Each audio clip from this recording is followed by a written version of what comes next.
We have about 70% alignment right now with what we hear the House is working on. We never start with anything that's high in terms of alignment. So I'm very optimistic that we'll put politics aside and get to some solutions here that will really make a difference. I think the Justice Act is a starting point, as Senator Sass said. This may not be the end all, but this could be a start. Well, that was Senator David Perdue of Georgia earlier this hour as Senate Republicans unveiled their police reform bill. It comes on the heels of President Trump's executive order yesterday. The president addressing ways to de-escalate police confrontations while also defending the police and restating his call for law and order. Let's go to the North Lawn now for our headliner this morning, Senior Counsel to the President, Kellyanne Conway. Kellyanne, good morning. Thanks so much for being here. A lot of breaking news this morning. We just heard from Senate Republicans unveiling their 100-plus page bill. Where does the president stand on a compromise as far as what we're seeing from both parties this morning? Well, the president took the first step by issuing this executive order yesterday, meeting with families of lost loved ones, and then separately going to the Rose Garden and unveiling his own executive order. The president took it very quickly and as far as he can as the executive. We're very pleased and very heartened, Sandra, that the Congress is moving very quickly. A 100-page bill tells you how seriously and how earnestly people are working on this on Capitol Hill, and the president's made clear he will look at the legislation and sign into law something that meets this moment, that obviously does not defund the police, as some of the radical leftists are demanding, and two-thirds of America is against, and even Joe Biden says he's against. More on that in a moment. But also make sure that these communities that the law enforcement are supposed to be protecting feel protected. And that's why it's important that we bring everybody together. My colleague George Smith here at the White House has made very clear in recent media appearances, including on your network, that in the previous administration, you only had one side of the equation. Something like 15 of the 18,000 police departments have been involved at all. So with the president going out there, talking about more funding, incentivizing different law enforcement offices, talking about no chokehold unless the officer himself or herself feels like their life is in jeopardy, he went really far afield. And I think that set the table in a very major way that the White House imprimatur is on this very important moment and this very important piece of legislation. Let's let those who make the laws, the Congress, act next. How important is the timing of this for the president when you look at whether or not he will support some sort of compromise here, Kellyanne? How quickly is he pressing to move forward with something? Well, as you know, Trump's speed is a breakneck one. The volume and velocity with which he has worked as president for 3.5 years for this country is truly breathtaking and unprecedented. So this will be no exception. In fact, I believe that we need to meet this moment for the nation. Certainly not just for Washington, D.C., but for the entire nation. And people are looking at this a very different way. And we're having a national conversation and conversations here at the White House about how best to meet that moment. There's a great concern, the president has expressed it, that you've got people saying get rid of the police. And the president made very clear yesterday that's a complete non-starter. We want all of our communities and neighborhoods to be able to rely upon the good cops, the law enforcement. And this president from day one, Sandra, has made good on his promise to both more generously resource and more deeply respect our law enforcement. At the same time, we got to get rid of the bad cops. We got to get rid of the people who are using excessive force. Have that conversation and put into legislation as appropriate, not just how to use force, but when to use force. Everybody saw the 8 minutes and 46 seconds of George Floyd's slow and senseless death. That can't happen again. And my colleague George Smith was just telling me a few moments ago that you have many police forces across this country adopting the policy on chokeholds, but Minneapolis was not one of them. And you've got this guy, this murderous cop in Minneapolis. He's been protected by his union. I think it bears repeating again. He had over 17 or 18 complaints against him and is protected by the union. He should have been gone perhaps a long time ago. So you know, Kellyanne, I want to get this in here because obviously the good cops want the bad cops gone more than anybody. Gotcha. And that's what we hear from the president. Chuck Schumer, as you can imagine, is pushing back hard on what he heard from the president the other day. Let's listen to this together.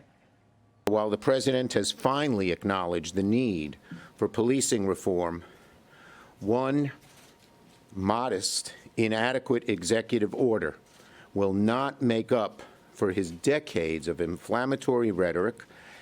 So he chose to get personal with that. Senator Tim Scott saying just a moment ago, Kellyanne, if we don't have the votes on the motion to proceed, that means politics has won out. I want to transition now to something else we're obviously watching with the continued pandemic in this country, coronavirus. Vice President Mike Pence has penned a piece published in the Wall Street Journal this morning. I'll read a portion of it.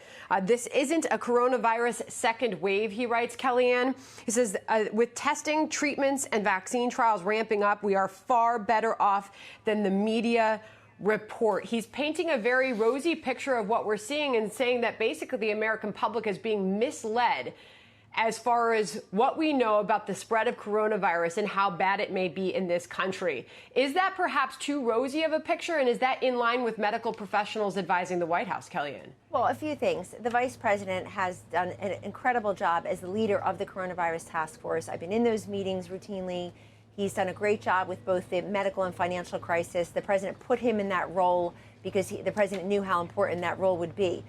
I don't think it's a rosy picture. It's this, that we're still in the first wave. So those who are irresponsibly, the non-medical professional critics are telling us we're in the second wave, we're about to have a second wave. We're still in the first wave, Sandra, and we want people to know that. That's why the CDC guidelines are important about social distancing and masks and hand sanitizer and the rest.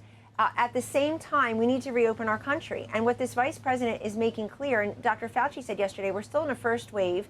Until we get vaccines and therapeutics, we'll never be completely rid of it. At the same time, we've made incredible progress, and you don't hear about the progress report. We don't want people to be so afraid that they don't leave their homes, so afraid they don't reopen their small businesses, so afraid of the hypocritical the hypocrisy that exists, that it's okay if you're protesting about something and you're shoulder to shoulder with no mask, and it's not okay if you happen to have go to a Trump rally, perhaps, or you happen to be dining at a small business in your community. So we shouldn't be COVID shaming people, as the president has said.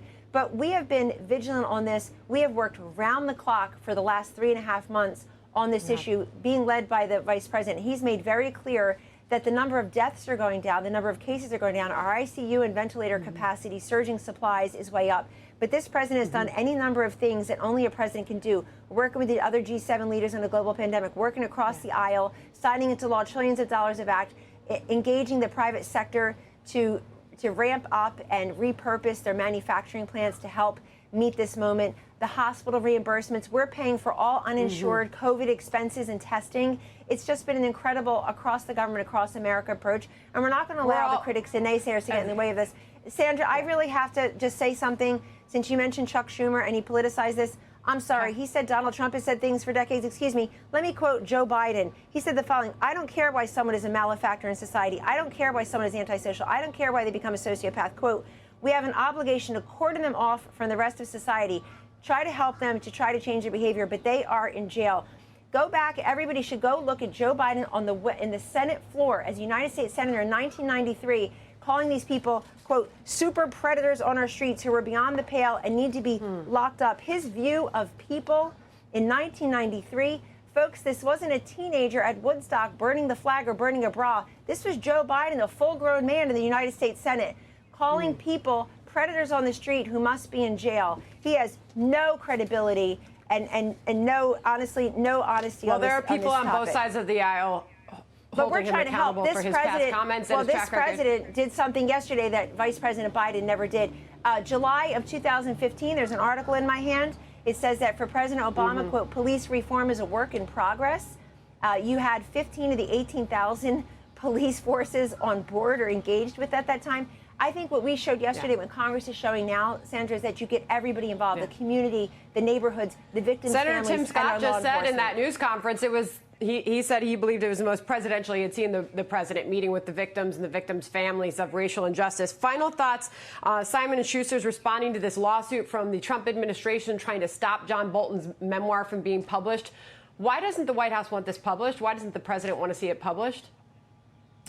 2 words, national security. So I sat next to Attorney General Bill Barr on Monday during a seniors event that we had here at the White House as he answered that question. It's the Department of Justice that's filed the lawsuit. And here's what the Attorney General said then, Sandra. He said, look, there is a review process that anyone who wants to take an action like this, including publish a book, must undergo. And it was the department's position that that review process had not been completed. I've not been part of that review process. The Attorney General also said, you know, it's pretty unusual to have a memoir like this while the people you're talking about are still in office and are still, your colleagues are still working in the administration. The name of the book is The Room Where It Happened. So Ambassador Bolton himself makes clear that he was in the Oval Office, he was in the Situation Room, he had a lot of access to the president and to foreign leaders. And so for me, it's not about quote protecting the president, as the critics and naysayers do from their, you know, the gargoyles on Twitter all the time. It's really about protecting the nation. And that's what I understand these review processes are. So I'll leave it to the Department of Justice to decide if that review process has been completely met. But I think it's not a big reach to ask people who have been in situations to access classified information, as someone like me does, to make sure that the review process is completed. Got it. Just want to get this in here because the publisher of that book says that Bolton worked in full cooperation with the NSC and its pre-publication review to address its concerns, and Simon & Schuster fully supports its First Amendment right to tell the story of his time in the White House to the American public. I have to leave it there. Kellyanne Conway. Sandra, a lot of these books aren't fact-checked, though. A lot of these books aren't fact-checked, I have to say. I saw a book recently that talks about a meeting that I had in 2016 at ABC News, and it has the wrong person in the room with us. It's a really lazy, unremarkable, top journalist book, but doesn't even have the right person there. So if we're not fact-checking the small things, we're not fact-checking the big things in many of these books. And I think that's a concern I have, not just about any Bolton book, but all the books that are out there. There seems to be no fact-checking. You can't say things on your broadcasts. We're losing your words, Kellyanne, to the leaf blower or whatever it is coming behind you. Kellyanne Conway, come back soon. Thank you.